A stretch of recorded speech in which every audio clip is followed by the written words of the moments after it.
Mari Mari, come pum, buenas tardes. Mari Mari, come tú, come pum. Que tengan un buen camino, come rupú, come raquiswam, buenos pensamientos, peu manguén, que los buenos son.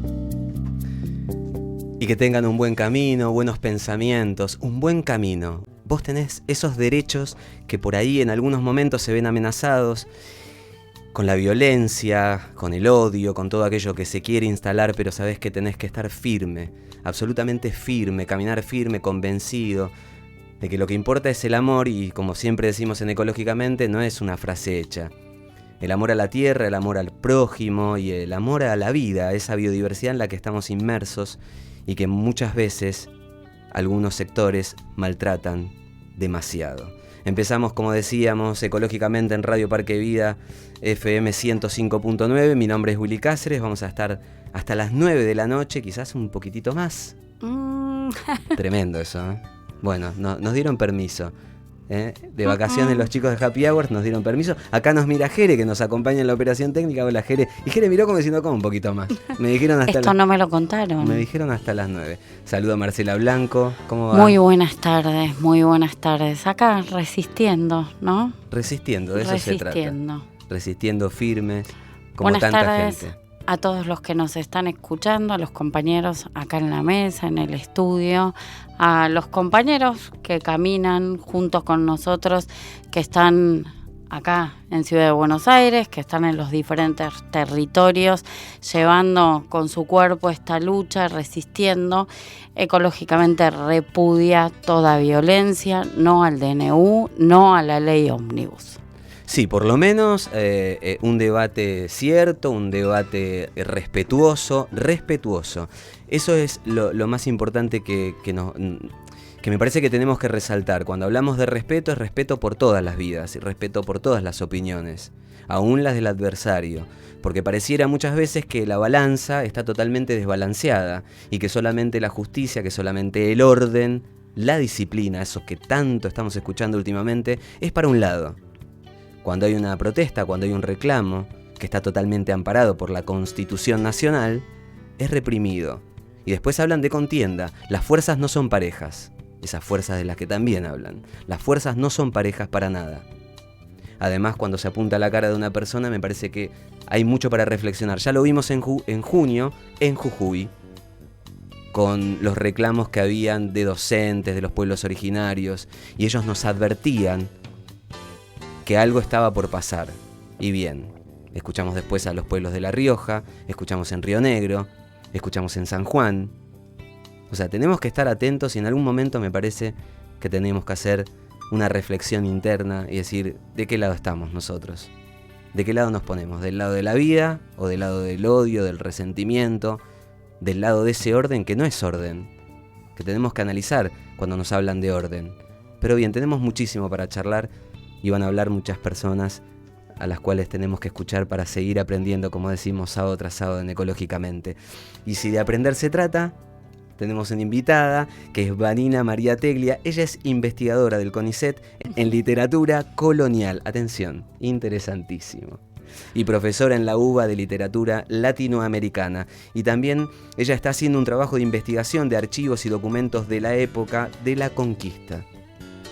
No sé si es de la época, porque la verdad que parece cada vez más actual. ¿Cómo estás? Hola, ¿qué tal? Bueno, muchas gracias por invitarme acá, la verdad que me encanta estar acá. No, gracias a vos por venir y bueno, y vamos a decir algo que corresponde. Y disculpamos la dirección, porque a Vanina la hicimos ir a la otra esquina y me escriben y dicen, no encuentro la entrada. Y yo Sí, dije, no, verdad. ¿qué puse? Bueno, la verdad, vengo de memoria, Jere, vengo de memoria.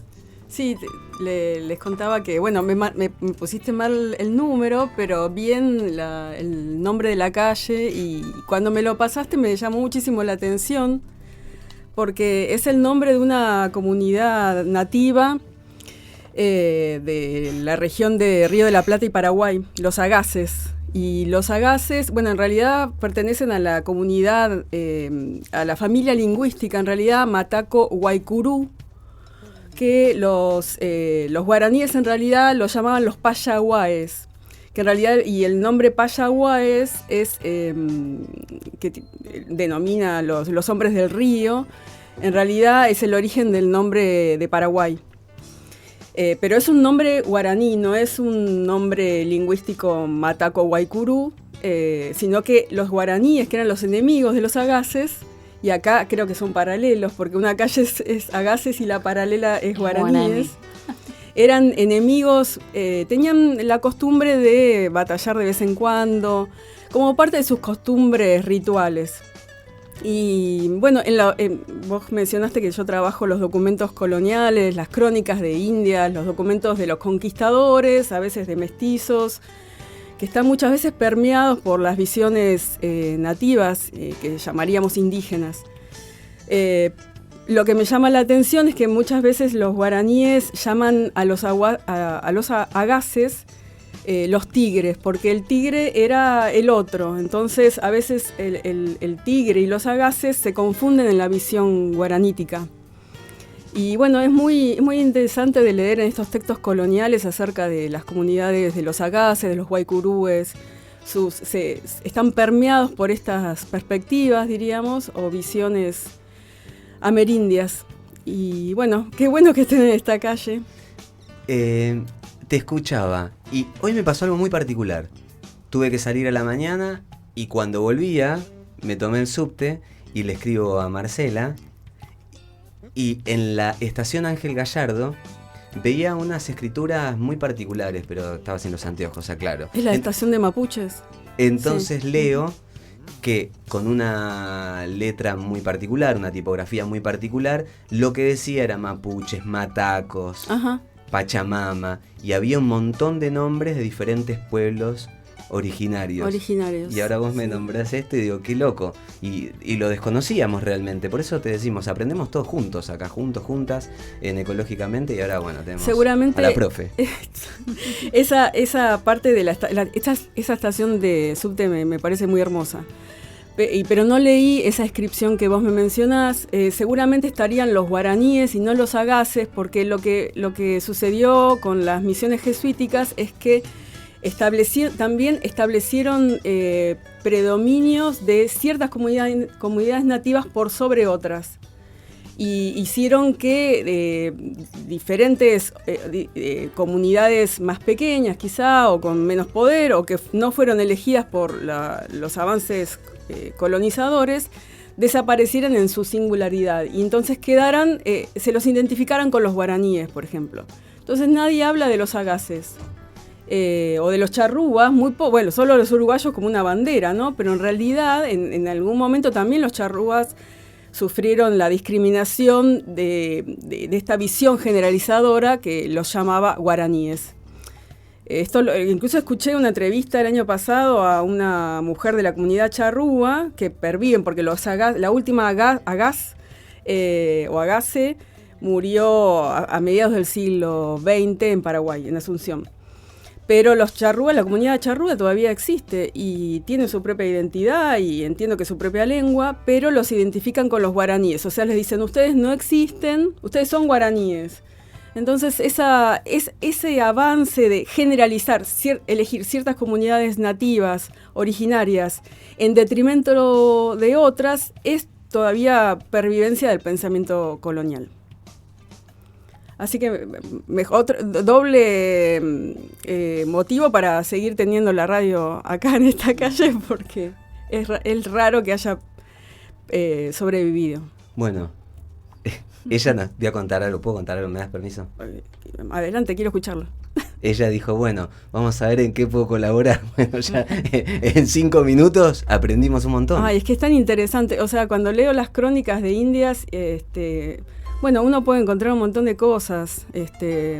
A veces hay prejuicios con esos textos, pero nos constituyen porque no estamos constituidos como identidad nacional solo desde 1810, sino que también hay todo un pasado, incluso precolombino, que desconocemos en muchos aspectos que nos constituyen. Así que bueno, qué bueno lo de la estación también.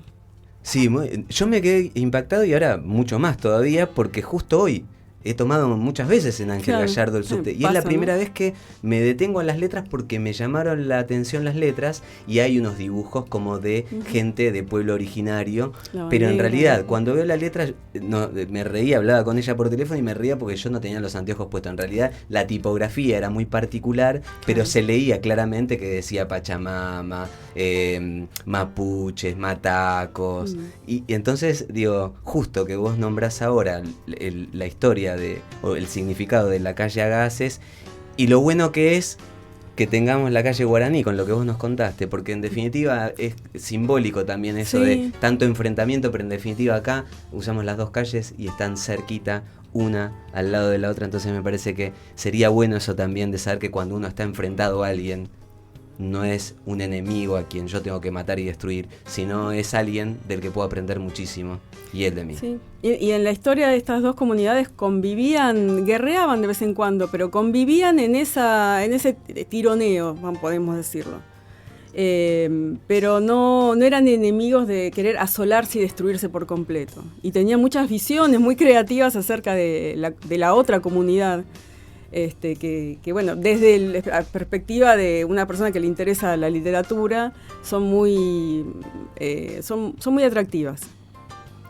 Bueno, te invitamos a que sigas con nosotros en Ecológicamente.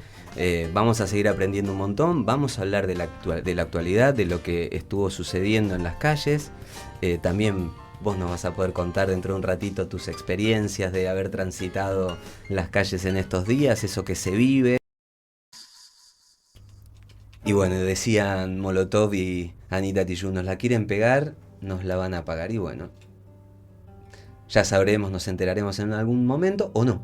Pero en definitiva sabemos perfectamente de qué lado ponernos seguramente, y siempre me parece mucho mejor es estar del lado de la vida. Recordá que te podés comunicar con nosotros a nuestro teléfono el 11 40 79 2402, 11 40 79 2402. Nuestro contestador es el 49 12 1059, 49 12 1059. Nuestro Instagram, al igual que nuestro canal de YouTube, es @ecológicamente_ok. Podés escuchar Radio Parque Vida a través de la página www.parquevida.com o visitar también el canal de YouTube Parque Vida. ¿Preparada? ¿Listo? Ya. Ya, uy. Viernes 2 de febrero, Día Mundial de los Humedales. Y bueno, después de todo lo que pasó ayer, complicado, ¿no? Hablar de esto, pero para que todos nuestros oyentes sepan, ¿no?, qué son los humedales, tenemos en línea a María Lemos, coordinadora del colectivo de organizaciones socioambientales Humedales en Red. Me quedé sin voz. Hola Marina, ¿cómo estás? Sin respiración, entrenemos la respiración. Hola, ¿cómo estás? Buenas tardes a todos, muchas gracias por el espacio. No, por favor, a vos Marina por hacerte este tiempo para charlar con nosotros. Y bueno, en estos días convulsionados donde están tratando esta ley ómnibus, y bueno, ayer en diputados se votó, digamos, que a favor de todo esto, si bien todavía tenemos que seguir resistiendo, pero bueno, medio contradictorio todo.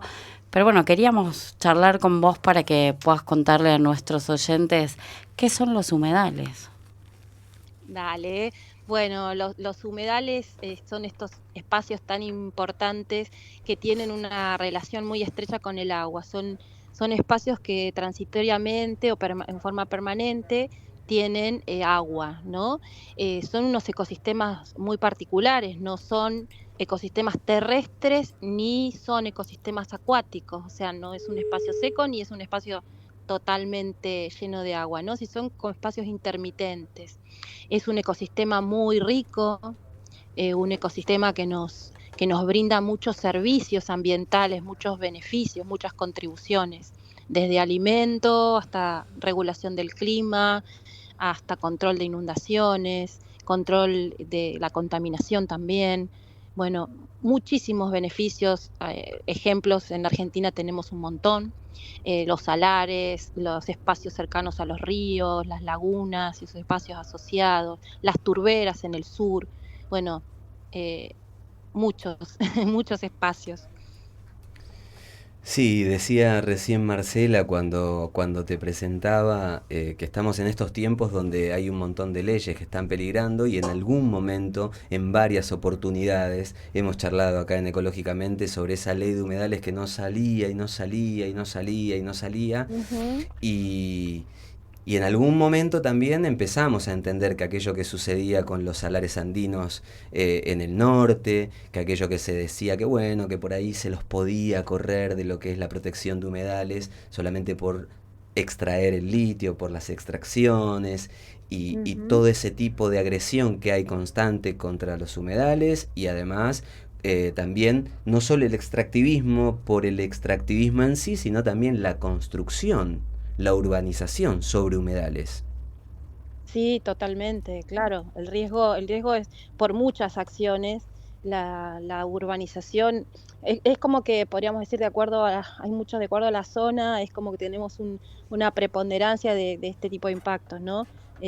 Nosotros que trabajamos en el delta de las tres provincias, Buenos Aires, Entre Ríos y Santa Fe, bueno, nos encontramos ahí con lo que tiene que ver con la urbanización, más que nada en Buenos Aires, con el avance de la frontera agrícola en las demás provincias y bueno, y la destrucción misma, ¿no? Con construcción de terraplenes y bueno, y otros impactos importantes, todos relacionados con el extractivismo, sin duda. Y ahora ustedes desde las diferentes organizaciones, por ejemplo, ¿qué expectativas, si se puede decir expectativas, tienen con respecto a una posible sanción de esta ley ómnibus? Mira, desde las organizaciones estamos trabajando en conjunto con todos los demás grupos que están, arrancamos con la Asociación de Abogados Ambientalistas, con las convocatorias de ellos y después nos estamos sumando a todas las convocatorias que van surgiendo, con la esperanza de que, bueno, que los ciudadanos y todos estos grupos, que ya estamos más de 150 organizaciones que nos hemos juntado, seamos escuchados, ¿no?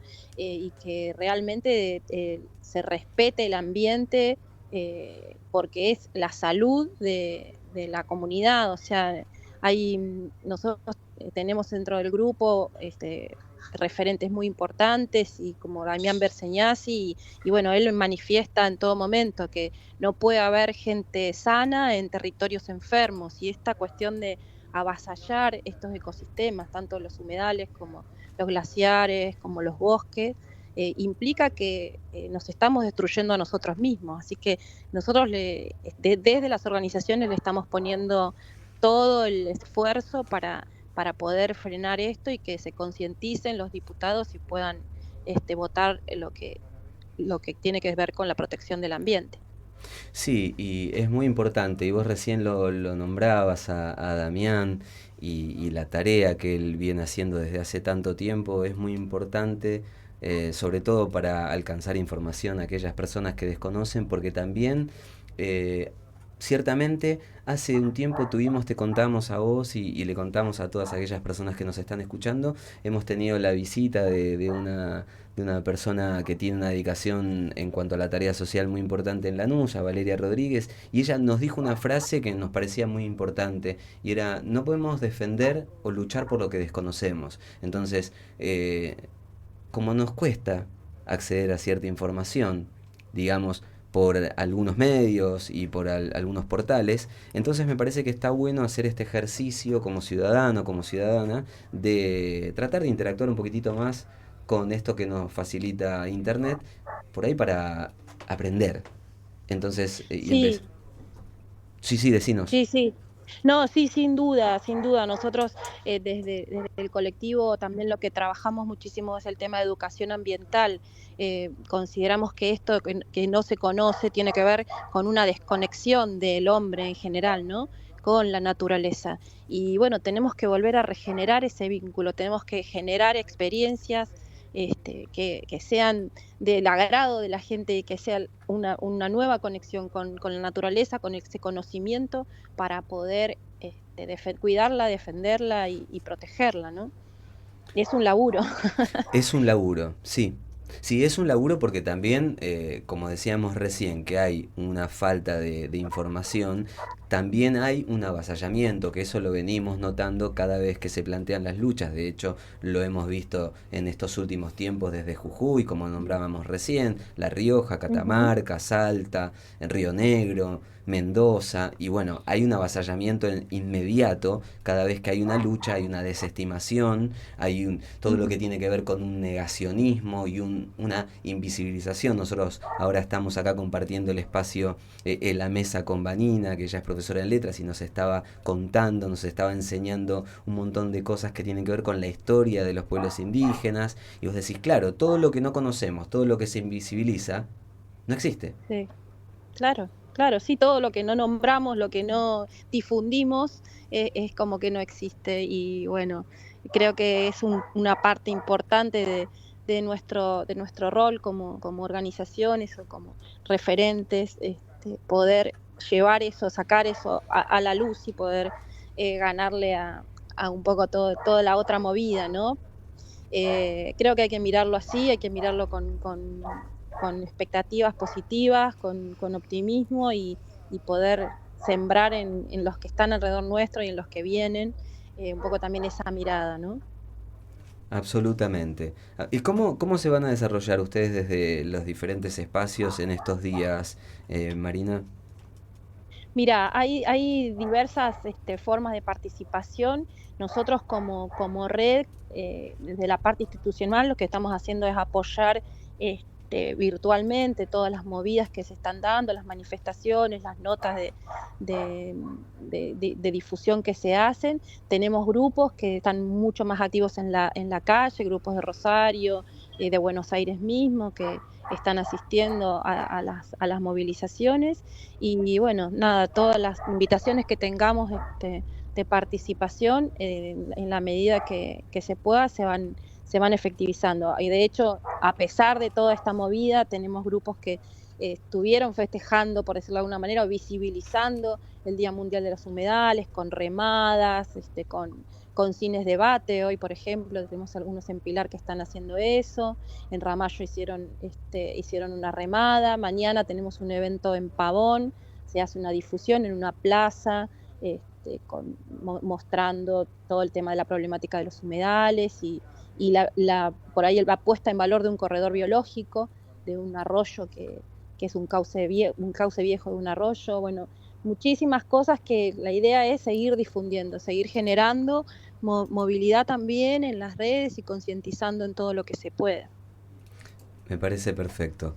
Bueno, Marina, nosotros te agradecemos muchísimo el espacio, este tiempo que te has tomado para charlar con nosotros, y siempre es muy interesante reforzar esto de los conceptos y saber qué son esos humedales de los que tanto se habló y de lo que muy poco quisieron Seguro. hacer, como decíamos hace un ratito, quienes tienen... Y de los que venimos luchando hace un montón de años. Totalmente. Y aquellas personas que tienen en sus manos el poder de tomar una decisión, bueno, queda en ellos, porque en función del pueblo es que están donde están. Eso me parece muy importante. En estos tiempos, en estas semanas que se vienen, me parece que sería importantísimo también seguir reforzando esto, como para que en algún momento, si les llega algo... De hecho, hay muchas movidas, hay mucha información dando vuelta para la gente que quiera mandar mails a los diputados con algunos planteos bien concretos. O sea, todo lo que tiene que ver con esta concientización y esta presión desde la ciudadanía es sumamente útil para que se visibilice el tema. Sí, también muchas veces nos dijeron en el programa, invitados, invitadas, algo también interesante como para reflexionar. Es el mismo lugar en el que viven ellos y en el que vivirán sus hijos, sus hijas, nietos, nietas. Importante reflexión. No, digamos que estamos todos compartiendo la misma biodiversidad, los humedales, el agua. Sí, lo que pasa que, a ver, y esto es un comentario personal, es como que hay otra visión desde el lado, ya sea por ahí, desde el lado de algunos políticos y desde el lado de algunos empresarios, ¿no? Consideran que este desarrollo económico que se puede hacer puede superar cualquier instancia de cualquier destrucción. O sea, como que yo te diría que tienen como otro mapa mental, ¿no? Como que van a estar en otro planeta, creo. No asumen que van a estar en el mismo. Es muy... Bueno, y yo me sumo a tu reflexión y me imagino que en otro planeta estarán diciendo, no, por favor, que acá no vengan. Claro, tal cual. Bueno, Marina, te Sí, sí. agradecemos un montón. Bueno, muchas gracias a ustedes y bueno, que tengan un muy buen sábado. Un abrazo para todos ustedes allá. Gracias. Hablábamos recién con Marina Lemos, ella es coordinadora del colectivo de organizaciones socioambientales Humedales en Red. ¿De qué se ríe la productora? Muy bien, muy bien. No. Marina, ¿cómo estás? ¿Estás cómoda? Bien. Interesante esto de reflexionar también sobre los humedales, que este tipo de... Humedales en Red se llama la Sí. organización. Sí, muy interesante. Ujú. Y ella recién nombraba a Damián Berseñaz y él es Ajá. una de las personas también, uno de los referentes que viene hace mucho tiempo con el tema de la lucha, explicando un montón de situaciones que tiene que ver con la parte socioambiental, Ujú, ¿viste? ujú. Y siempre es interesante estos espacios, poder entrar a ellos para escucharlos y No, así interesantísimo, sí, sí, sí. aprender. Bueno, ¿y vos qué nos contás de esta historia de colonización? Sí, me quedé pensando en lo que planteaba Marina, acerca de, y también lo que vos decías, Willy, acerca de que el modo en que nombramos, el modo en que nombramos la naturaleza, el hábitat, el mundo en que vivimos es importante. Y bueno, es lo que creo que tratamos de hacer, o yo trato de hacer, desde un enfoque literario, porque yo no soy historiadora, no hago historia socioeconómica, por ejemplo, sino que el enfoque de los estudios coloniales es más bien literario sobre textos históricos o que fueron considerados desde la historia. Y entonces en lo que nos detenemos sobre todo es en la forma de nombrar, en la forma de entender un mundo, en la forma de representar un mundo, esta cuestión de que vivimos en un mundo, pero que pensamos que podemos vivir en otro, es lo que pensaban, por ejemplo, los conquistadores cuando llamaron a América toda, la llamaron un nuevo mundo, ¿no? Y ahí hay disputas, para unos es un nuevo mundo de esperanza, pero de esperanza ¿para qué? Esperanza para construir, ¿qué cosa? Para extraer lo que necesita Europa, por ejemplo, y ahí es lo que queríamos hablar de los orígenes del extractivismo, o esperanza para renovar el cristianismo, que yo tengo la convicción de que los orígenes del desarrollismo y del extractivismo en ese momento no se llamaban con esos nombres, sino se llamaban expandir el cristianismo. De hecho, todos estos imperios del siglo XV y XVI que se empezaban a hallar en realidad con aspiraciones mercantiles, en realidad lo que buscaban eran otros mercados, lo hacían con la excusa de expandir la fe cristiana.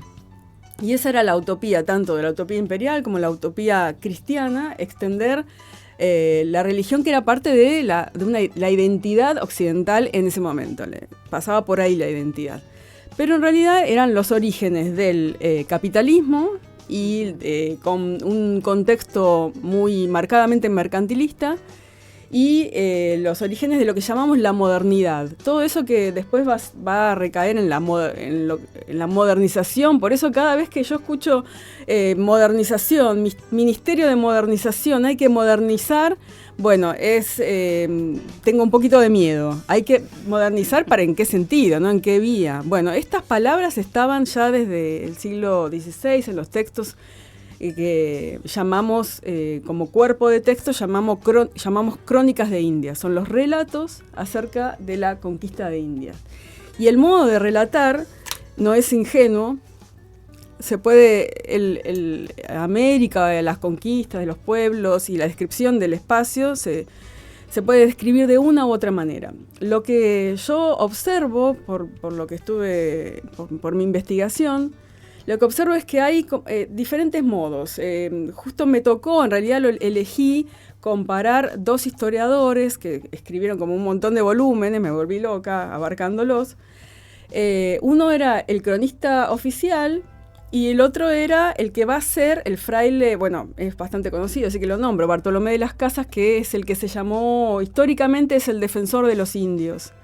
De hecho, todas sus ideas que volcó en tratados es un poco el origen de la filosofía de la liberación, de la teología de la liberación, más bien. Tiene origen en el pensamiento de Bartolomé de las Casas, que es muy particular también, porque también era un hombre cristiano, imperialista también, no llegó a cuestionar muy claramente la soberanía española en América, en las Indias. Eso no lo dicen, que en un tratado al final de su vida sí dijo que se vayan todos los españoles, que se vayan todos los europeos de América, pero es un tratado pequeño que no hace a toda su obra en realidad. Entonces, la soberanía europea, española, del poder español, no es cuestionada por Bartolomé de las Casas, pero sí él es el defensor de los indios, es un gran cuestionador de este modelo extractivista y de invisibilización de los pueblos originarios. De hecho, sus descripciones de la naturaleza americana tienen que ver con el vínculo que los indios, decía él, que los indios tienen con la naturaleza. Es decir, la naturaleza americana, sobre la que todos coincidían que era una naturaleza fértil, pródiga, abundante, eso es un tópico común de América, ¿no? La América verde, fértil, abundante, rica, dice Bartolomé de las Casas, solo se mantiene de esa manera en el vínculo que los indios tienen con ello. Es decir, un vínculo de no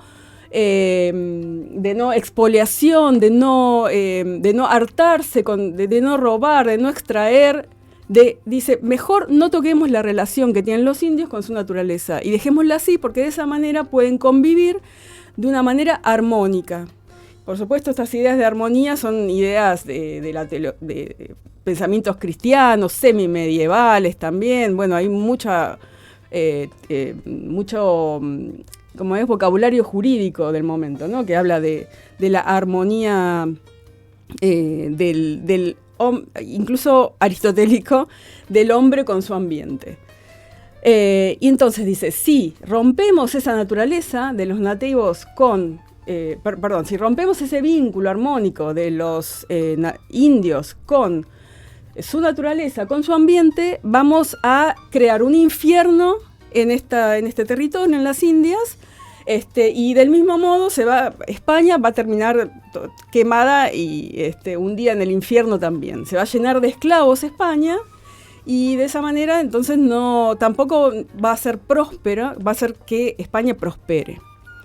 Por supuesto, todo esto se juega a nivel del poder, ¿no? No podemos decir que España es la culpable de la conquista ni del extractivismo. No, porque los españoles de a pie, los campesinos, los agricultores, no son los responsables, no eran los responsables de todo inicio de la modernidad extractivista y destructora. Ni toda la modernidad es condenable tampoco.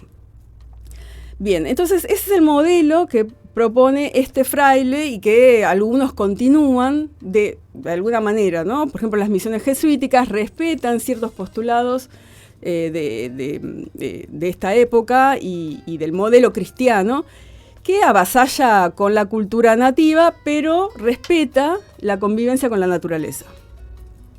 Ahora, el otro modelo frente al que Bartolomé de las Casas y otros responden es el modelo extractivista, y justamente y mercantilista. Hay como también otros dos modelos. Es complejo porque no es tan simple a primera vista. El modelo de los que tenían de extractivismo los conquistadores y incluso la corona, por momentos la corona española, es la expoliación del territorio a mansalva. Hay otros modelos, que es el del mercantilista, que es un modelo más organizado, menos expoliador, pero de todos modos descontextualizador. Y entonces acá, por ejemplo, hay muchísimas imágenes muy interesantes de lo que se llamó la primera enciclopedia sobre América, que son dibujos sobre la naturaleza americana. Esos dibujos están por ejemplo, del ananá, todas del cacao, de las hierbas americanas, son lindos de ver, pero están totalmente descontextualizados de su ambiente. Están pensados y dibujados incluso para su extracción y para alimentar un mercado. Entonces esto es una concepción totalmente distinta de la naturaleza americana y de la convivencia que los nativos tenían. De hecho, en esta enciclopedia a la que me refiero, la que me tocó estudiar y analizar, lo que procura todo el tiempo es extraer el saber de los indígenas, el saber que los indígenas tenían de las hierbas medicinales, por ejemplo.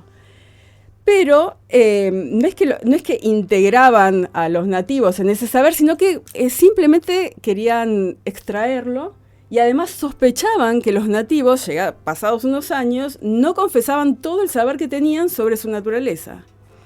Y no lo confesaban porque eso, dice, por ejemplo, el cronista oficial Fernández de Oviedo, eso les daba poder a los indios. El saber del poder que tenían las hierbas, de su naturaleza, eso era su señorío, dice Fernández de Oviedo, o sea, era su poder. Entonces, una vez que conocieran los conquistadores ese saber indígena, bueno, podrían avanzar, podrían incluso descartar a los nativos del medio, digamos, y tenerlos como esclavos, incluso. Hay comentarios muy, muy interesantes en estos textos, en las crónicas de Indias, acerca de cómo las ciertas hierbas podían curar las heridas que los mismos esclavos nativos se hacían para no seguir trabajando en trabajos forzados. Entonces, parecía que en realidad Dios estaba ayudando a la conquista, poniendo en el medio del camino de los conquistadores este tipo de hierbas medicinales que ayudarían al modelo de la esclavitud y al avance colonizador y conquistador. Bueno, hay como, evidentemente, este es el origen del modelo extractivista. Hay caminos que se inician en este momento, ¿no? Con la conquista de América, con la expansión de los imperios, la expansión del mercantilismo. También se inicia todo este discurso que a veces legitima y a veces legitima un modelo extractivista y por otro lado también ofrece posibilidades que luego van a crecer a su modo y con las distintas circunstancias de cada región. Yo te escuchaba recién y espero que se haya entendido. Pero sí, muy claro. Y sabés que te escuchaba y me quedé pensando en este modelo extractivista y esto que planteás no solamente en cuanto a los bienes comunes, a la naturaleza, sino también extractivista de los saberes. Sí, es cierto. Y es como repotente, porque vos dijiste después algo que yo mientras tanto por dentro lo iba pensando. Aprendo, saco y después te descarto. Sí, hay, es decir, estos dos modelos que yo comparé justamente tienen este propósito. Y hay, lo que pasa con las zonas en donde la colonización y la conquista avanzó y terminó y fue notablemente perjudicial con los nativos, terminaron muriendo ya sea por los trabajos forzados o por el contagio de enfermedades, etcétera, o por los malos tratos. En estas regiones los pueblos nativos comenzaban a resistir a su manera, como dijimos, por ejemplo, empezaban a no colaborar con el discurso, con este discurso colonial. Al principio colaboraban, ¿sí? Al principio había intercambio, etc. Pero después empiezan a resistir. Otra cuestión, que ahora me acordé, otra cuestión está relacionada con esto, llamativa, es que estaba revisando esta escena de llegada de Colón. Cristóbal Colón llega a América, la primera isla que pisa del Caribe es San Salvador, le puso San Salvador, pero se llamaba en realidad Guananí en lengua taína. Y también es muy llamativo porque este primer discurso dice que los indios le hacen ofrendas, regalos, hay una especie de intercambio comercial. Como ya sabemos, ellos le daban lo que tenían arriba del barco, que eran rosarios, espejitos, lo que tenemos como conocimiento común.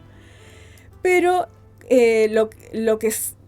pero los indios le regalan en esa escena tan emblemática, le regalan manufacturas muy importantes. Los indios taínos, que no eran ni los aztecas ni los incas, sin embargo, le regalan objetos de su propia manufactura muy elaborados. No son materia prima. Son, por ejemplo, le regalan hilos en ovillos que pudieron fabricar de sus animales.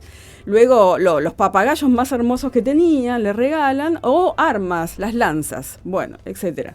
Y Colón le devuelve estos espejitos de colores, ¿no? En este primer intercambio amistoso.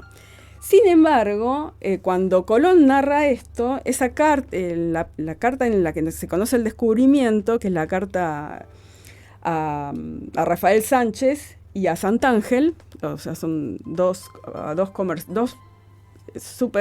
los que habían financiado la empresa en realidad, porque los reyes habían puesto algo de dinero, pero en realidad había comerciantes de mucha plata que son los que realmente habían puesto más dinero.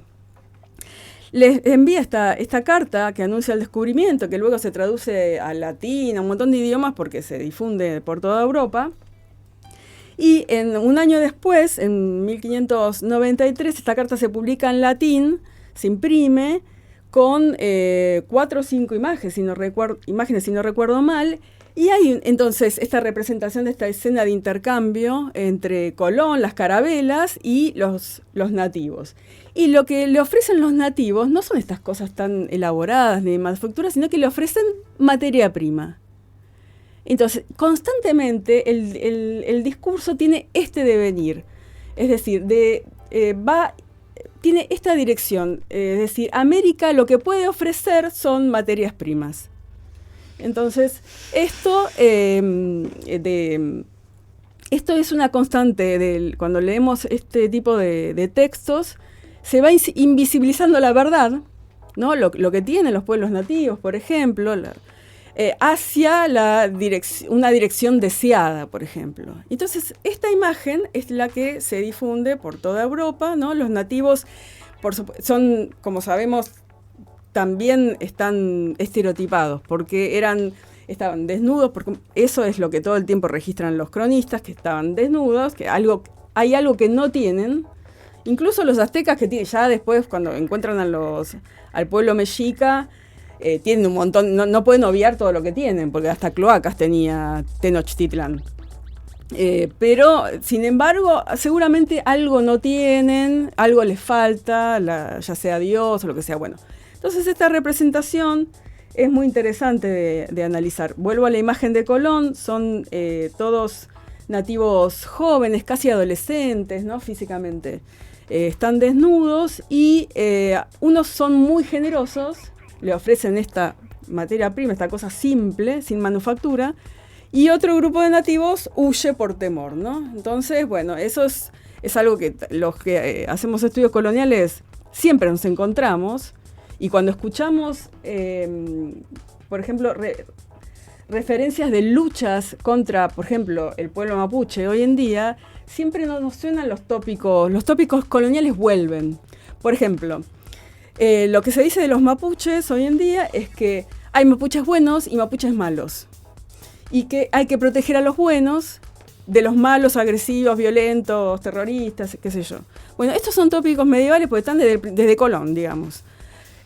Hay que proteger a los nativos bondadosos, generosos, que aprenderían todo lo que se les enseña, de los caníbales, por ejemplo. De los caníbales que a veces ni aparecen porque no existen, son parte de la imaginación.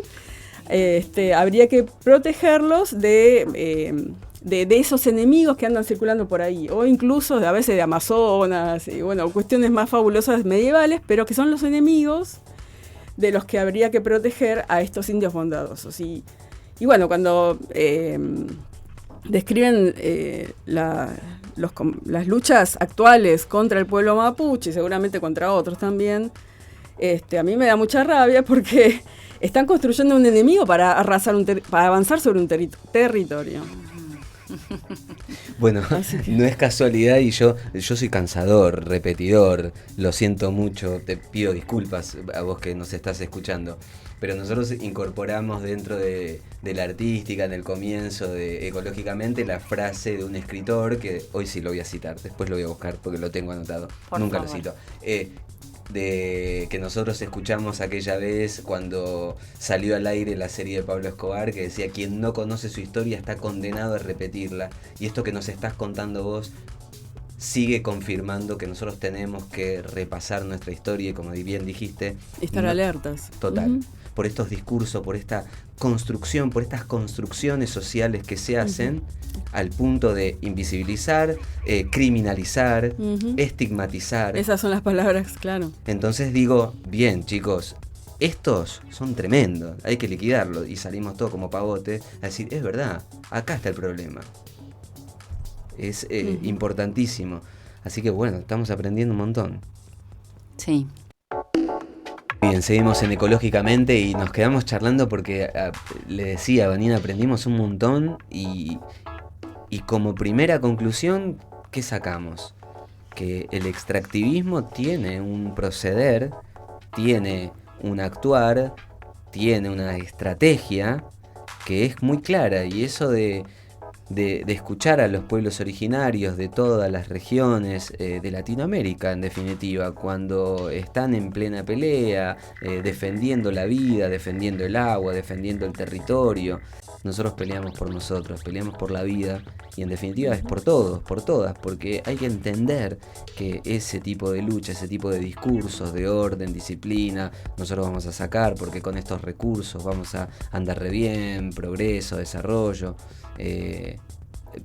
Los resultados, importante hacer un paréntesis, los resultados hasta ahora nunca fueron buenos, con lo cual eso también siempre queda en duda. Y después el trayecto, el cómo se hacen las cosas es muy importante. Justo hablábamos en el corte con Vanina y decíamos, el para qué, el por qué, bueno, lo charlamos. Ahora el cómo.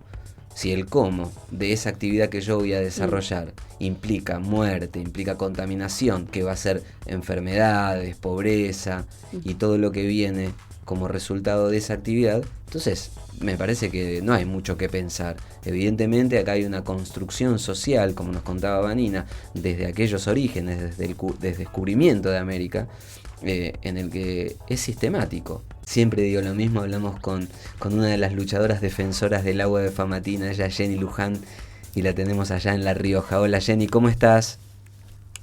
Hola, muy buenas tardes, ¿cómo están ustedes? Bien, acá estamos bien, siempre manteniéndonos en fe, siempre manteniéndonos firmes en eso, resistiendo, sí. con la alegría, no nos la van a sacar. Por supuesto, nunca.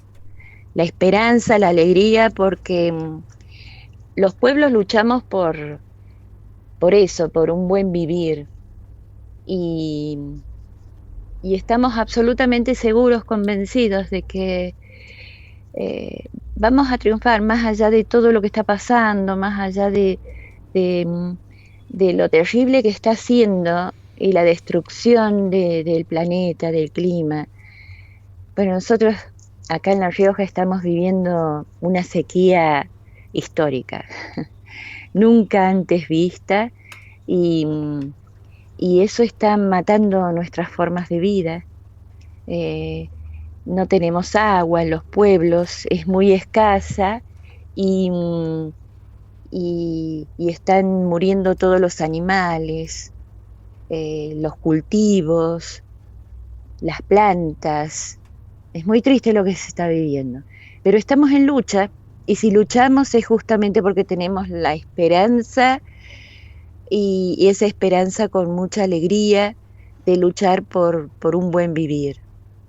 Te cuento, nosotros estamos acá en el estudio con Vanina María Teglia, ella es investigadora del CONICET y Ujú. se encarga de estudiar todo lo que tiene que ver con la literatura colonial, es profesora de la UBA justamente, de literatura latinoamericana, y nos venía haciendo un raconto histórico súper interesante de lo que tiene que ver con el extractivismo desde sus comienzos y una temática que es más que interesante y repetitiva hasta la actualidad. O sea, eso de me apodero de los recursos de un lugar, me apodero de los saberes de los habitantes de ese lugar y después descarto.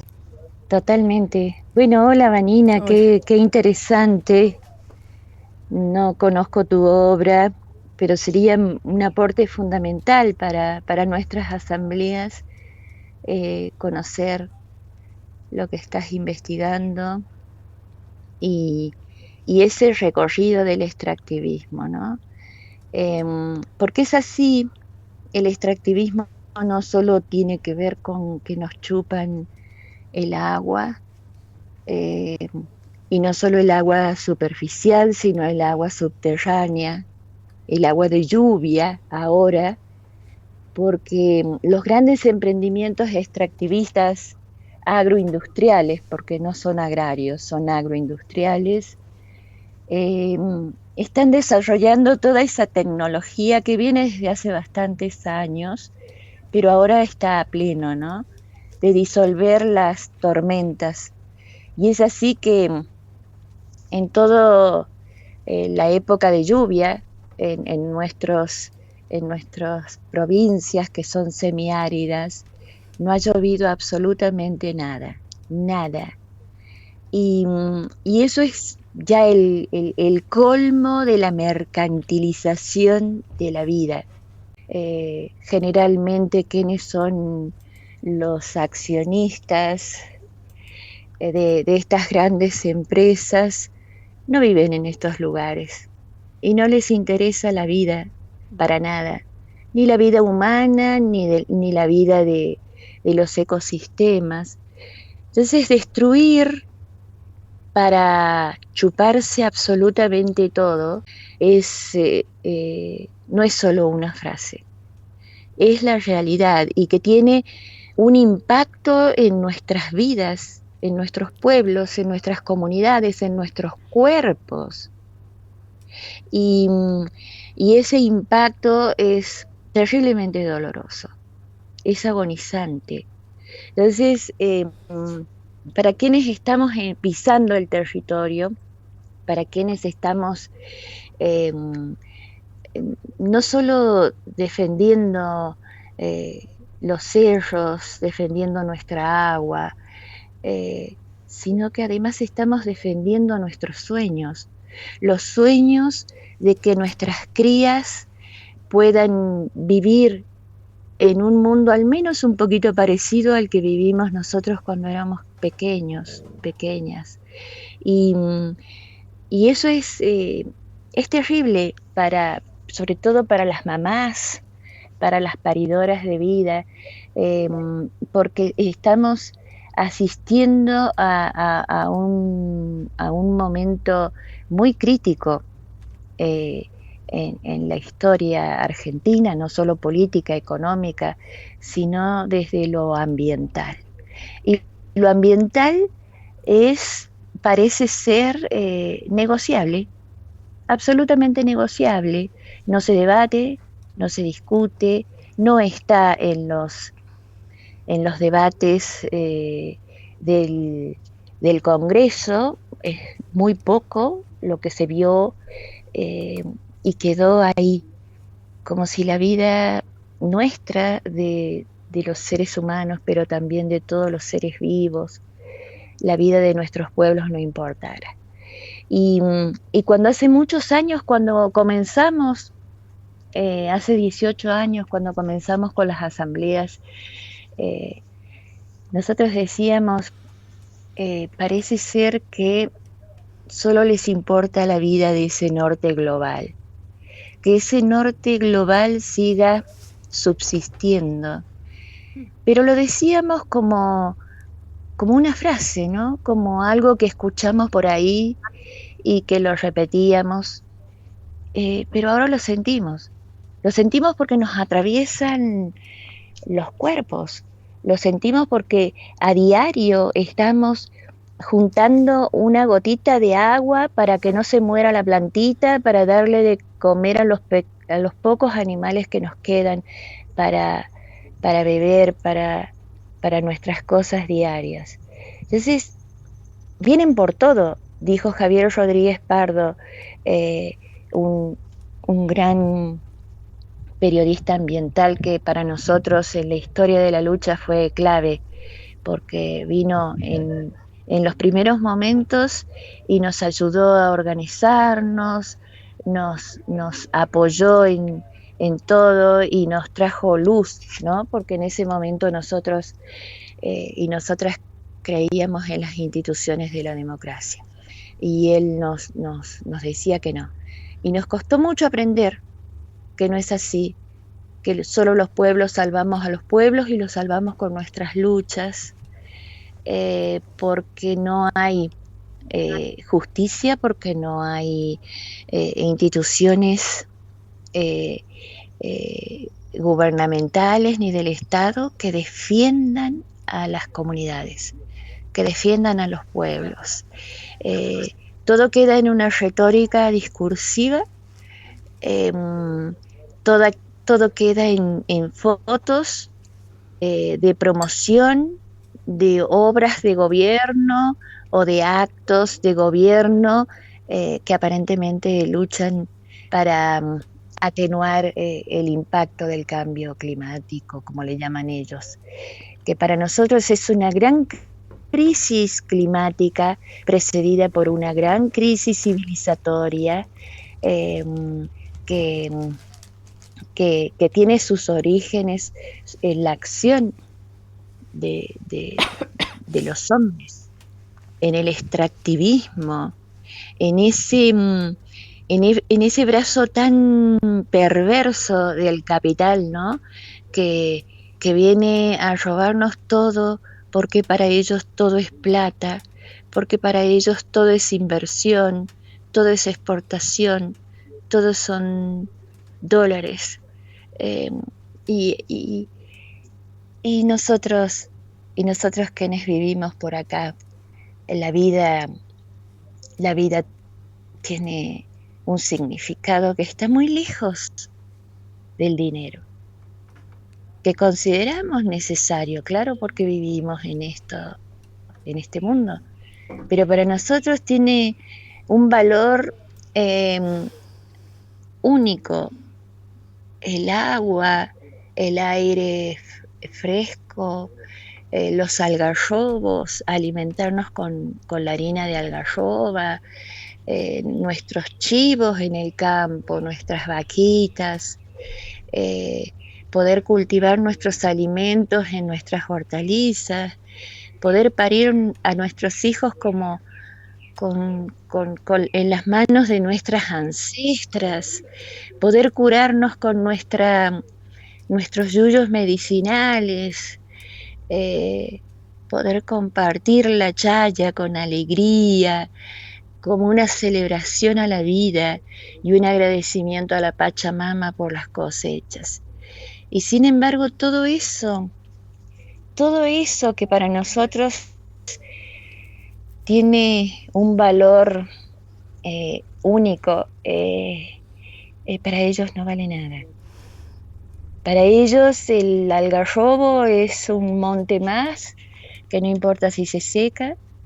Los cerros son un montón de piedras que hay que sacarle todo lo que tienen de valor adentro para llevárselo.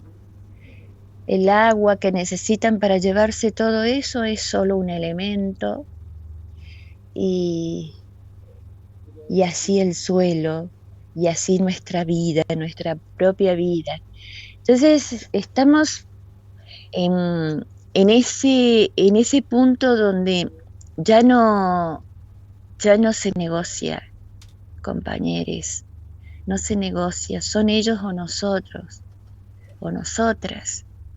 Y desde ahí es desde donde estamos posesionados para seguir defendiendo este territorio.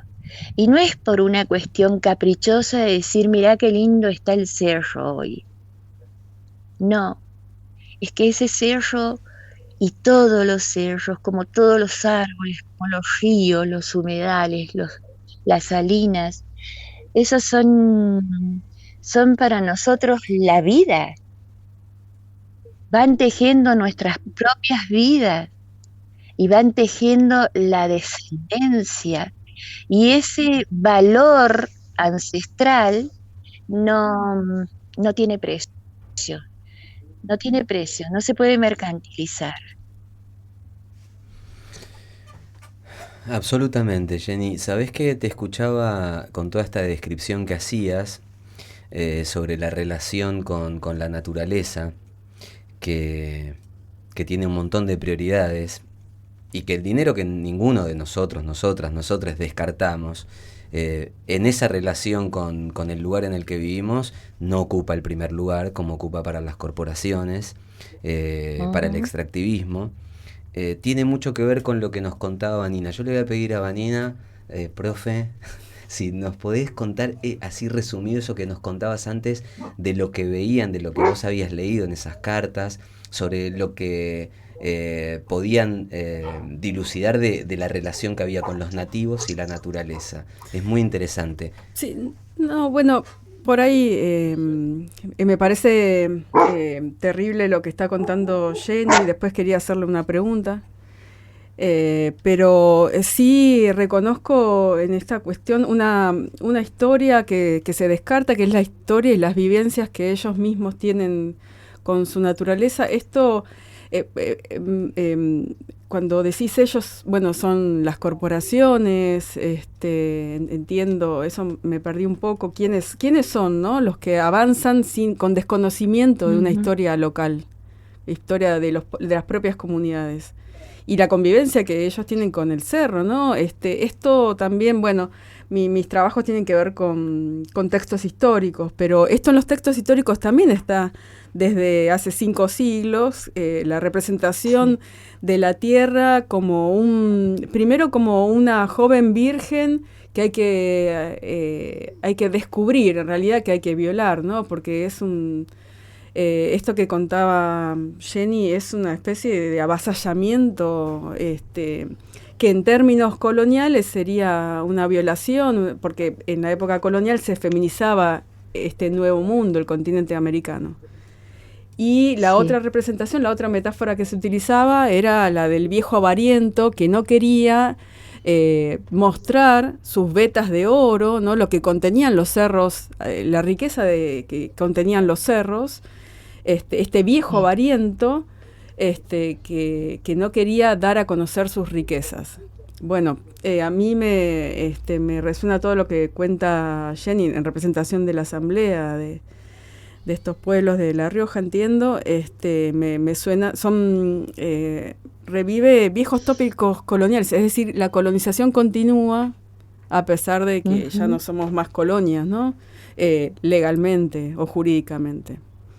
Y bueno, eso quería comentar y nada, por ahí me permito preguntar qué formas de resistencia están pensando en La Rioja o discutiendo en la asamblea, Vanina, ¿no? Cuando hablamos de ellos, son identificados como nuestros enemigos. Son las corporaciones, pero también son los gobiernos locales, provinciales, nacionales, municipales, que son cómplices de esa violación que también vos describís, que nosotros también la sentimos y que la describimos de esa manera. Vienen a violar a la Pachamama y con ella nos violan a todas y a todes. Ellos son nuestros enemigos y los ponemos en oposición. Por eso son ellos o nosotras, nosotres. Nosotros venimos desde hace 18 años resistiendo a la megaminería y hemos intentado muchísimas cosas, desde acciones judiciales, otras acciones institucionales, y ninguna de ellas resultó. Todo lo contrario, tenemos una gran historia de represión que continúa hasta el día de hoy en un pueblito llamado San Blas de los Sauces, donde la gente está siendo reprimida por mantener un acampe y no permitir que ingresen las máquinas cosechadoras del pistacho. Y ese emprendimiento del pistacho dejó seco al pueblo, San Blas de los Sauces. Pero así como ese emprendimiento tenemos un montón acá, de nueces, de olivos, y nunca se sabe quiénes son los dueños, porque son empresas que no dan la cara. Pero esas empresas no están en este territorio porque sí. Están en este territorio porque los gobiernos de diferentes colores políticos les permitieron. Y no solo les permitieron, sino que generan un andamiaje de posibilidades para que se queden, para que inviertan, para taparle todas las matufias hasta tener muchísimos empleados en negro, y es ahí donde hacemos nuestro centro, digamos. Y las estrategias varían desde lo comunicacional, pero haciendo mucho pie en esto de asamblear cada pueblo, asamblear cada barrio, cada plaza, cada lugar. Todo el tiempo estamos asambleando.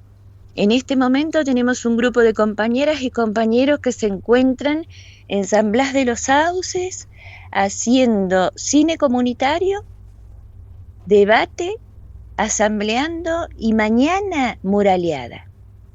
Acá en Chilecito, en varios pueblos, estamos muraleando y en cada pared donde nos paramos a hacer un mural, convocamos a los vecinos, hablamos, asambleamos, vemos lo que está pasando, lo que está sintiendo cada uno y vamos generando esa conciencia, esa resistencia. Y esto lo venimos haciendo desde hace 18 años, ¿no?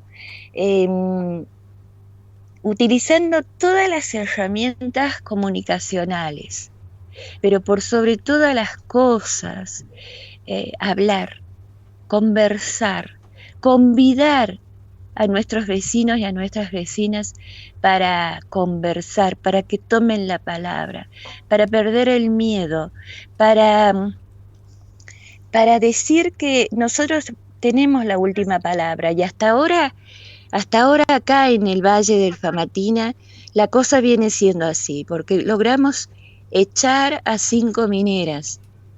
Pero eso no significa que las mineras se hayan ido ni que la política minera de la provincia no siga avanzando. Porque están en todos lados y ahora se fueron a la cordillera donde no hay vecinos, donde no hay o hay muy pocas comunidades que puedan resistir, que puedan hacer bloqueos. Nosotros bloqueamos maquinaria de todas las empresas, las camionetas, pero también bloqueamos el paso de todos los funcionarios de gobierno, porque entendemos que ellos son parte de esa mafia, de esos enemigos que vienen a saquear el territorio. Y lo bloqueamos de muchísimas maneras, ¿no? Desde parar las máquinas con nuestros propios cuerpos, desde tirarnos en la calle, en el asfalto, en el sendero, donde sea, desde pararlos con barreras que construimos en garitas, en los accesos al cerro, que son 3, y en los 3 lugares tenemos garitas que son espacios de memoria, ¿no? Donde nos refugiamos en los duros inviernos, cuando hacemos bloqueos, pero también sirven para hacer ferias, para juntarnos con las niñeces, con las mujeres por sobre todas las cosas, para discutir otras cuestiones que no solo tienen que ver con proteger el cerro, ¿no? Tienen que ver con la recuperación de saberes ancestrales, con cómo cuidar a nuestros niños, cómo protegernos de las diferentes violencias, no solo machistas en nuestros hogares, sino institucionales.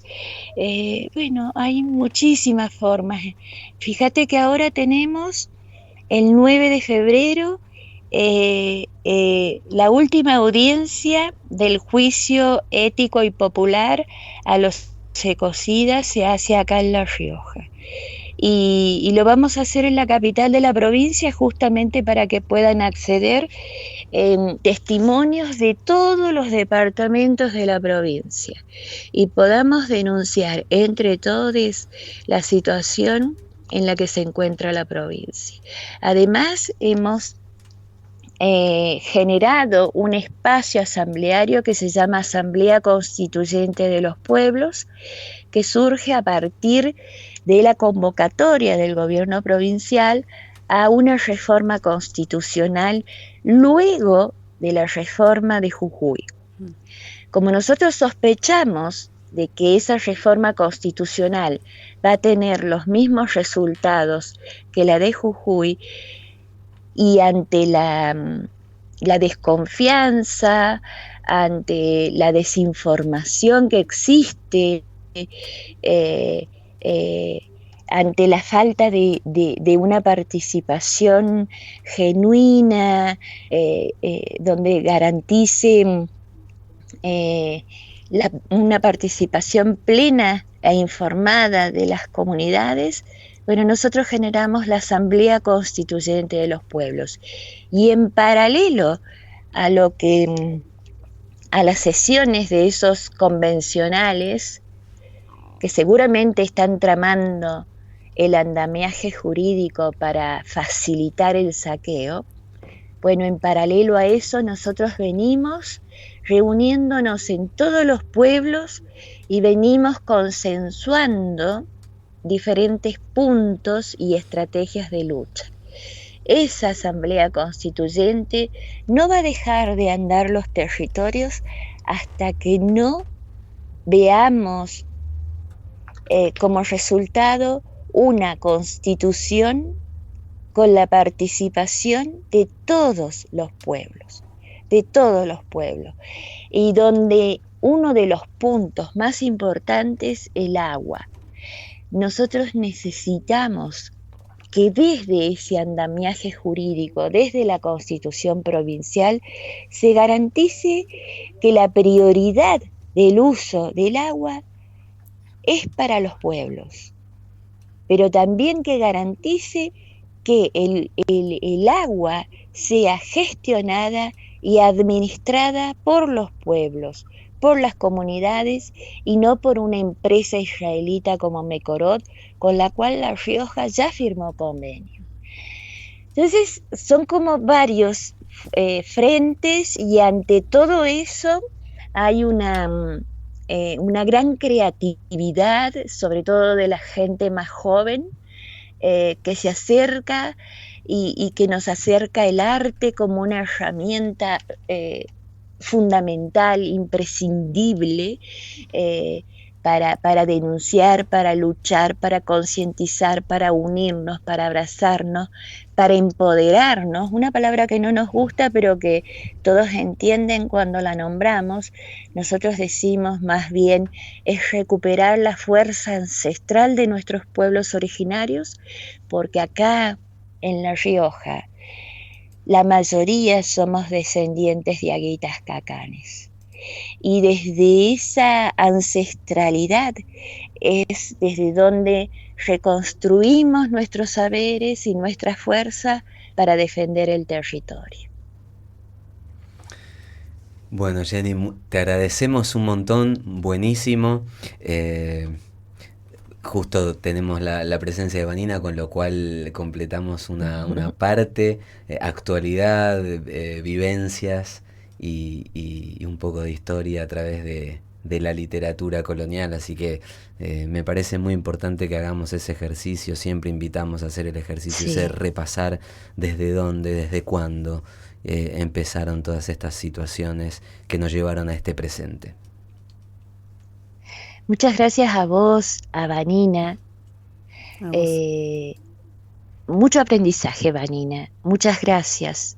Y ojalá puedas acercarnos tus escritos, ponerlos a disposición de los pueblos, porque también entendemos que el extractivismo, como bien decían al principio, el extractivismo de los saberes, de los conocimientos, las universidades, desgraciadamente, el CONICET, otras instituciones del Estado como el INTA, el INTI, las universidades públicas, también son responsables del saqueo de nuestros saberes, del saqueo de nuestra naturaleza, porque muchos de los estudios que se hicieron de base ambiental, geológicos, de cuencas, de todo, acá en la provincia y en toda Latinoamérica, entiendo, muchos de esos estudios lo hicieron las universidades públicas,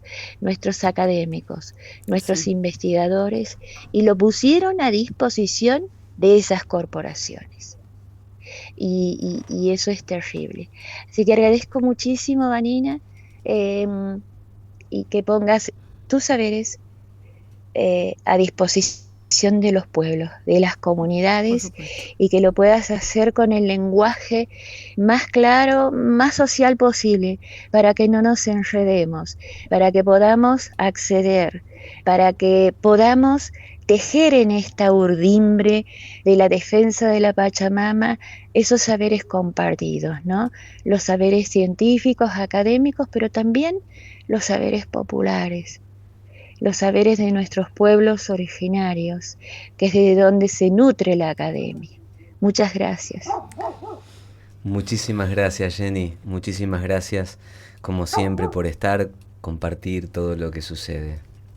La verdad que para nosotros es un placer y vamos a seguir conectados todo el tiempo. Un abrazo enorme. Abrazo muy grande. Un abrazo.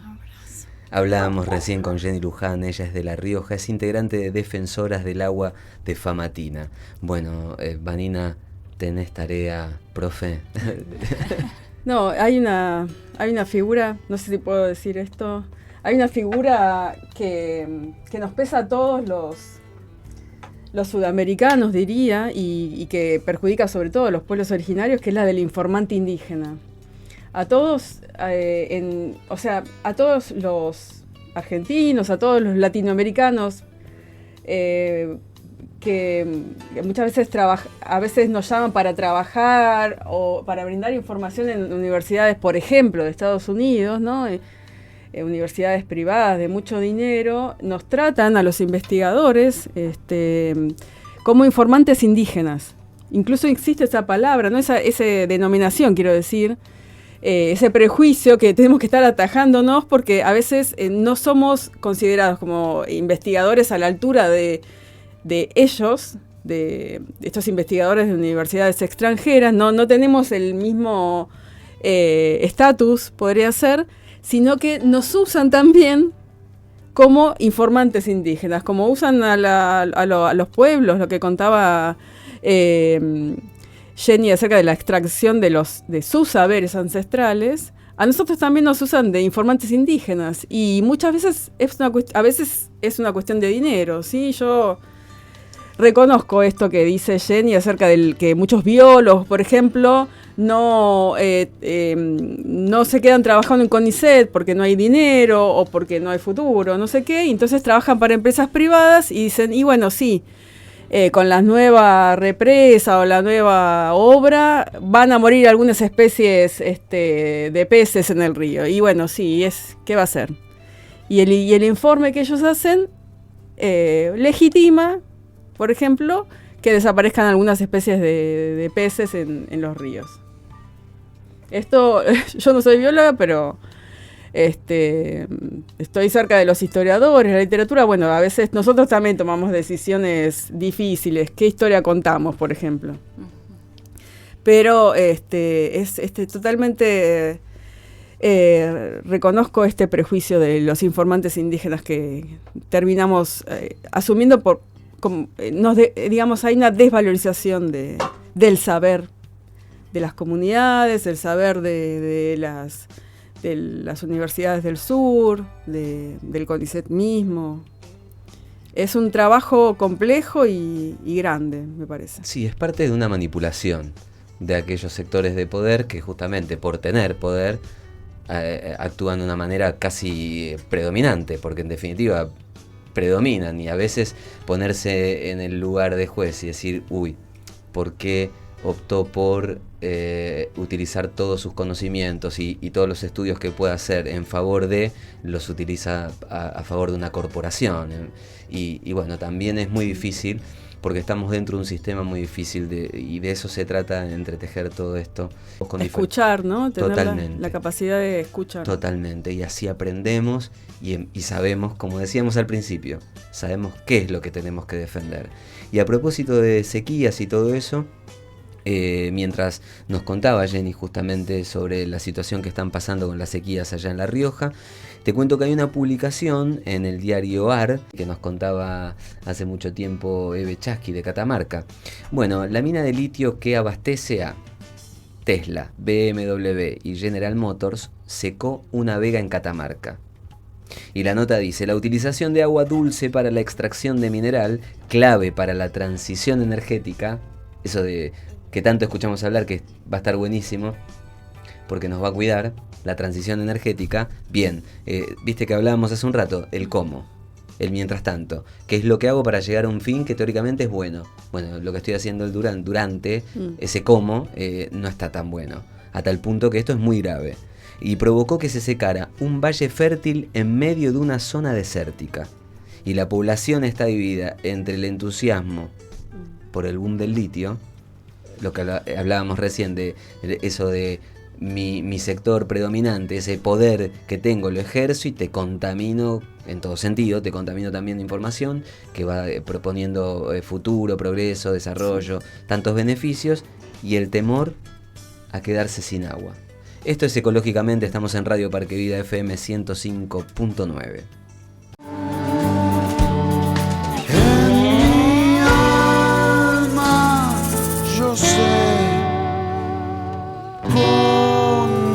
Mucha fe que pronto venceremos.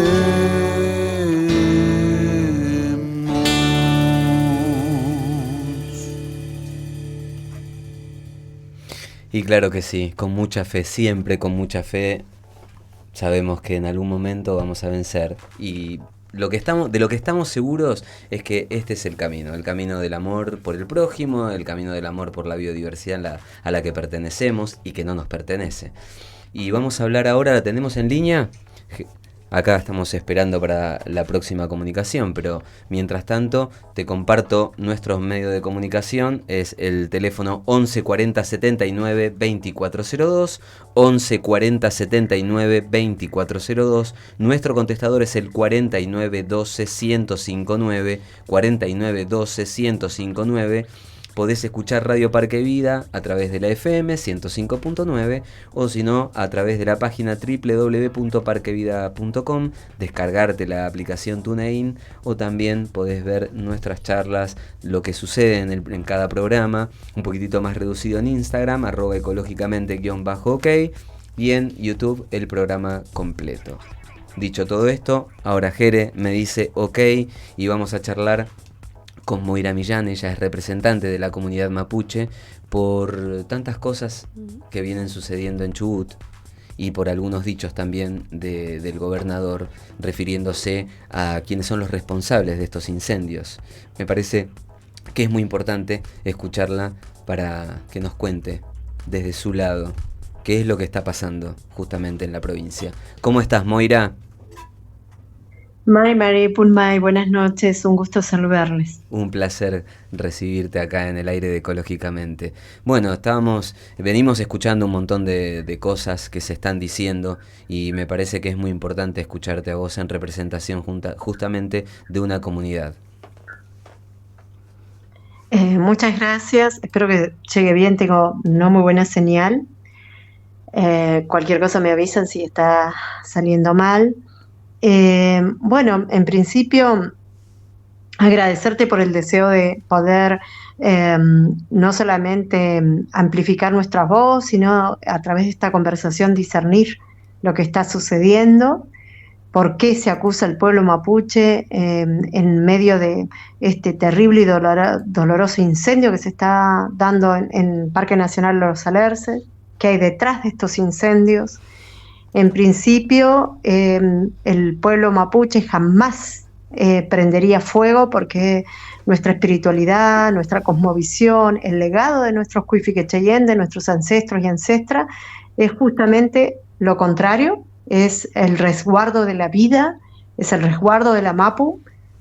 Para todos nosotros hacemos ceremonias, pedimos permiso, nuestra presencia y nuestra vida en Gualmapu es la defensa de los territorios, la defensa de todas las vidas. Entonces, ¿hola? Te escuchamos bárbaro, Moira, ¿eh? Nosotros te escuchamos bárbaro. Bien. Entonces, esto desde nuestra identidad y de nuestra espiritualidad ya es una acusación que nos resulta no solamente de una violencia racista, sino también de un vuelo imaginativo maléfico, ¿no? Alguien que desconoce absolutamente quiénes somos. Por otro lado, también esta denuncia, esta frase desafortunada que lo pone como si fuese certero el diario La Nación, de que soy la líder de la RAM sería supuestamente una célula terrorista. Primero voy a plantear que la RAM no existe. Lamento mucho que hayan incluso algunas voces mapuche diciendo que sí, pero no existe. Y vamos a analizar por qué aseguro que no existe la RAM. A mí me ha tocado viajar por el mundo, conozco distintos escenarios así complejos donde sí hay organizaciones terroristas, organizaciones que hacen acciones usando la violencia para declarar sus derechos o sus demandas, y tienen forma de operar. Por ejemplo, se autoadjudican los atentados. Vimos esa autoadjudicación en estos incendios. ¿Salió la RAM a decir sí, fuimos nosotros? No. Otra característica importante es que cuando sus líderes o miembros de estas células son detenidas, encarceladas, suelen hacer distintos tipos de acciones de visibilidad que llevan un mismo lenguaje de violencia categórica. ¿Vimos esto con el traslado, con la extradición de el Amguén Facundo Jones Wala? No. Si realmente existiera una expresión terrorista, tendría que tener un soporte de más miembros generando un lenguaje de terror, un lenguaje de violencia en diferentes puntos y con una contundencia y sobre todo con una apoyatura. Eso no lo estamos viendo. El otro tema, esto de que yo sea líder de la RAM. Lo que está sucediendo acá es que necesitan desactivar las voces que le inoportunan, las voces que interpelan, las voces que los dejan expuestos en su corrupción, expuestos en sus entramados ocultos a la opinión pública, expuestos en sus negociados terricidas, como por ejemplo la reunión, no digo secreta, pero que tampoco ha sido informada al pueblo de Chubut, que tuvo el primer mandatario de la provincia, el gobernador Torres, con altas esferas del Emirato Árabes Unidos. ¿Qué se negoció? ¿Qué se vendió? ¿A qué se comprometieron? ¿Qué intercambio, transacción acordaron? El pueblo de Chubut no lo sabe.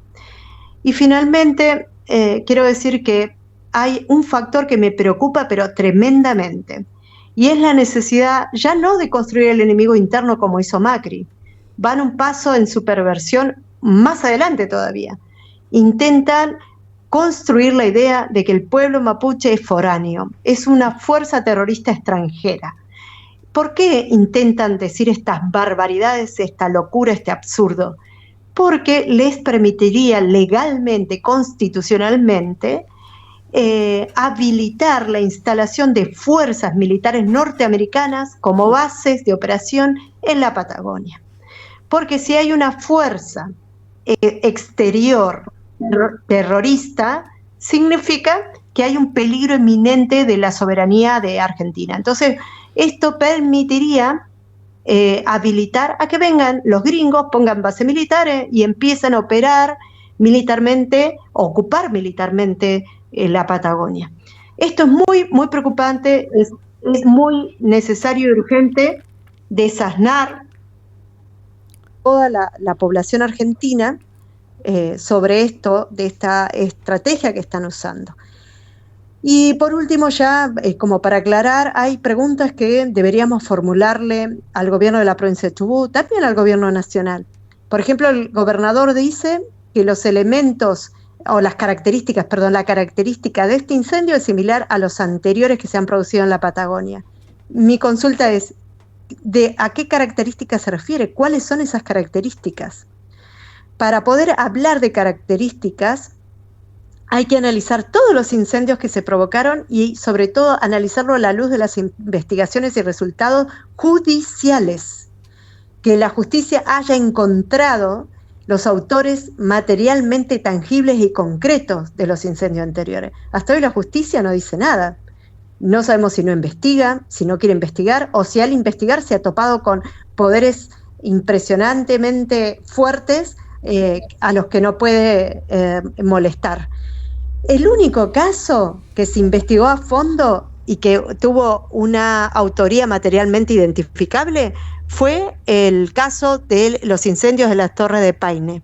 El caso de las Torres de Paine, que es también un parque nacional, pero del lado chileno y también en la Patagonia, tuvo como resultado que el autor era un soldado israelí, un soldado del sionismo, que fue quien finalmente se entregó a la justicia y terminó diciendo la verdad de que había sido autor material del incendio de esa parte de la Patagonia chilena. A este hombre se lo empieza a investigar, como salpicaba, el caso salpicaba al gobierno de Chile, salpicaba al gobierno de Israel, terminaron dándole solo una multa de $10.000 y lo mandaron para su casa. Ese atentado a la naturaleza costó 17.000 hectáreas de bosque quemada. Entonces, si nos referimos técnicamente a el análisis de las características de los incendios de la Patagonia, la única referencia concreta que tendríamos sería la de este soldado sionista. Así que, no sé, otra de las preguntas que le formularía al gobernador es, dice que ha contratado empresas privadas, pero no nos dice qué servicio prestan estas empresas en el marco de mitigar el fuego o de combatir el fuego, cuánto le cuesta a la provincia, quiénes son estas empresas y cuáles son sus dueños. Porque si la gran pregunta es quién se beneficia con los incendios, obviamente el pueblo mapuche no, pero estas empresas sí. Clarísimo, Moira, clarísimo.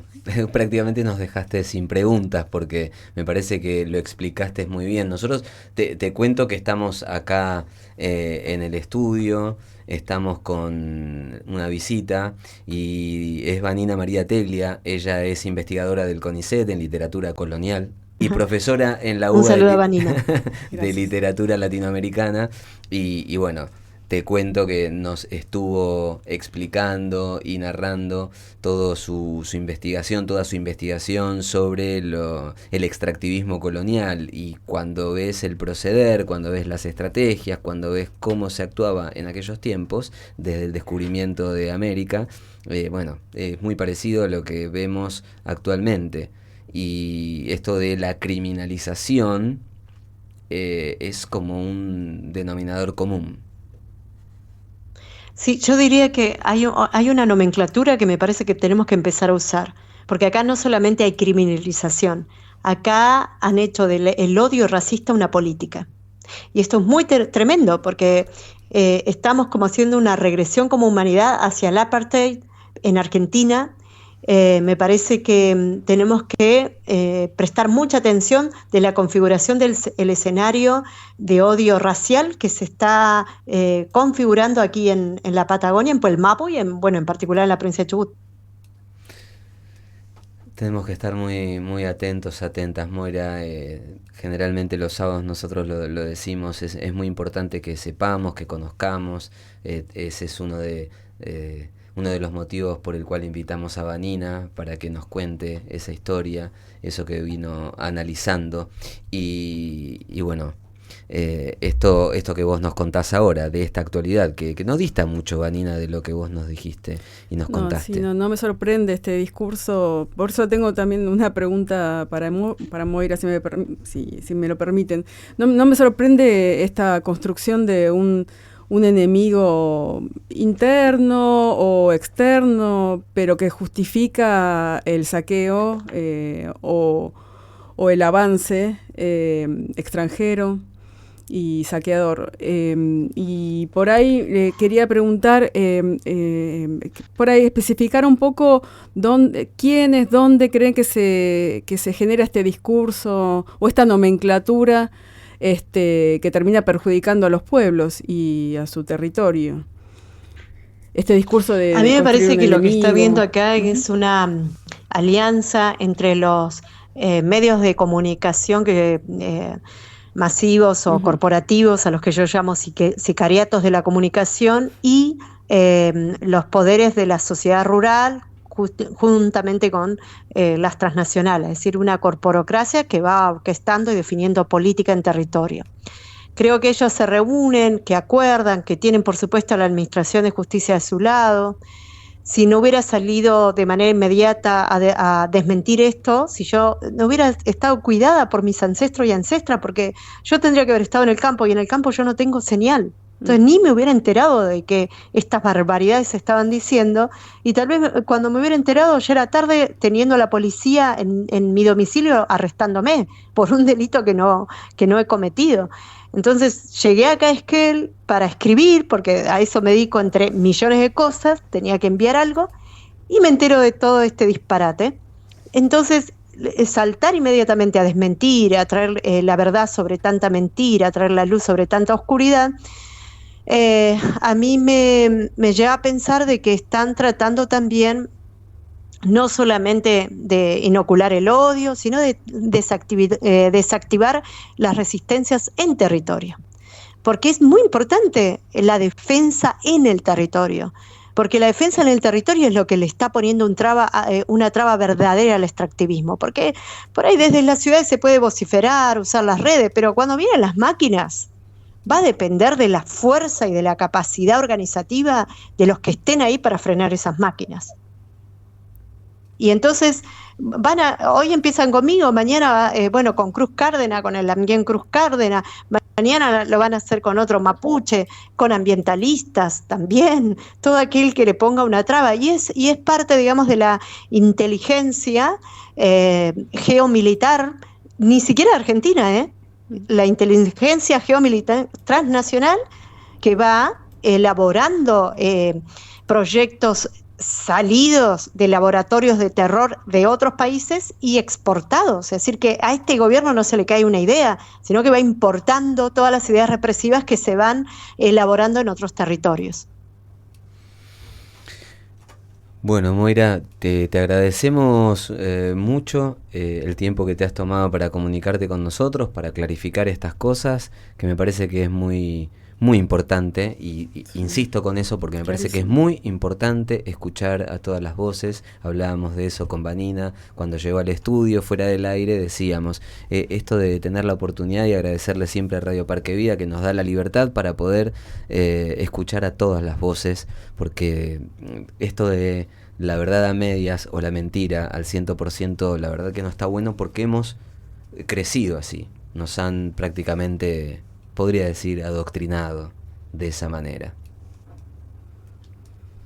Bueno, les agradezco mucho, les envío un abrazo, justo me estoy yendo, así que me agarraron justo, porque ya en la ruta me voy a quedar sin señal, Y bueno, y les pido que continúen en la tarea de ser voceros de la verdad que tanto necesitamos eso, que hayan voces veraces, que nos ayuden a poder entender la complejidad de los tiempos en los que estamos viviendo, pero que a pesar de las amenazas y de la violencia que está ejerciendo el gobierno, hay experiencia, hay claridad, hay alianzas, hay amor, hay esperanza y sobre todo hay una confianza plena en que la MAPU es nuestra principal aliada y vamos a vencer. Nada nos va a detener en el derecho a el buen vivir, abrazando la vida. Muchísimas gracias, Moira. Un abrazo enorme para vos y para toda la comunidad. Abrazos. Abrazo.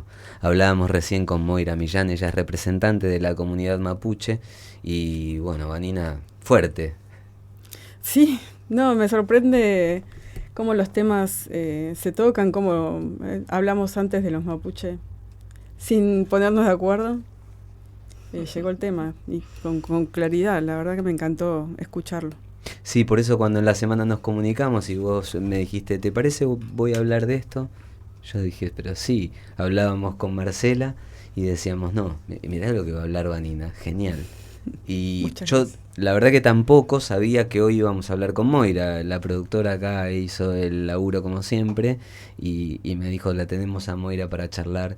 Y es muy interesante. Y qué necesaria, ¿no? Lo sí. que aclaró.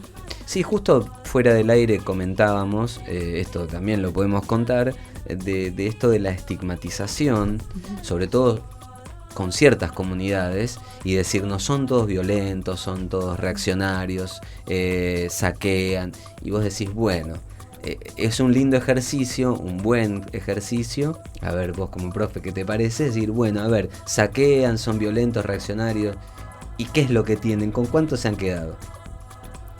Claro. ¿Y quiénes son los que tienen? Además le decimos nosotros un tópico, es un lugar común que se repite todo el tiempo. Hay la construcción de un violento para legitimar el avance y el avasallamiento. Iba a dar un ejemplo, pero no.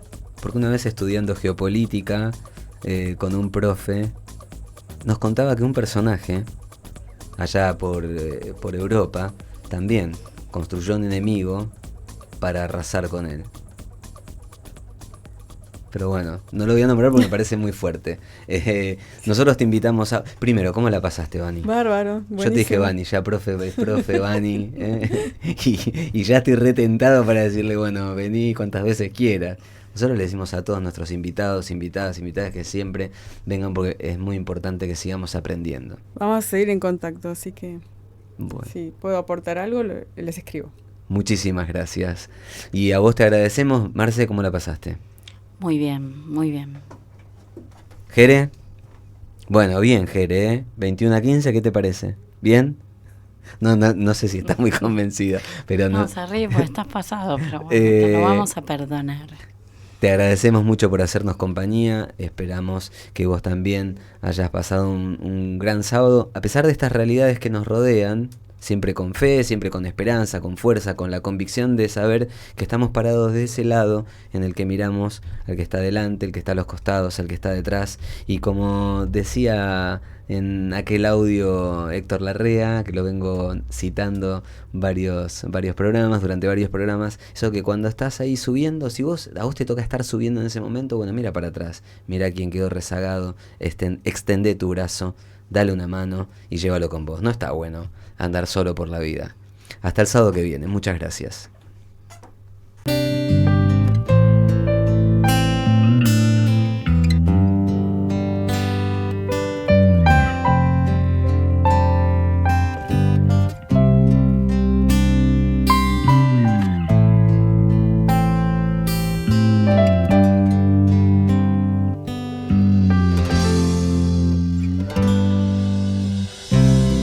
Tengo en mi alma un huracán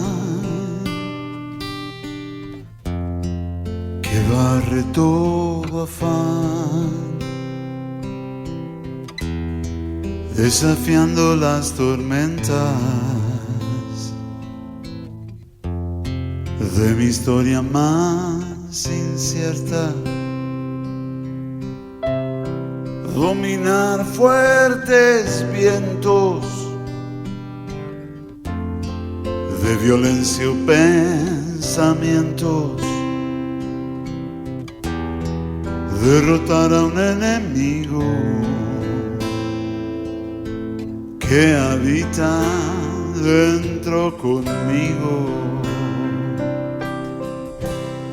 luchar contra el mal que nos quiere dañar, volvernos a encontrar después de pelear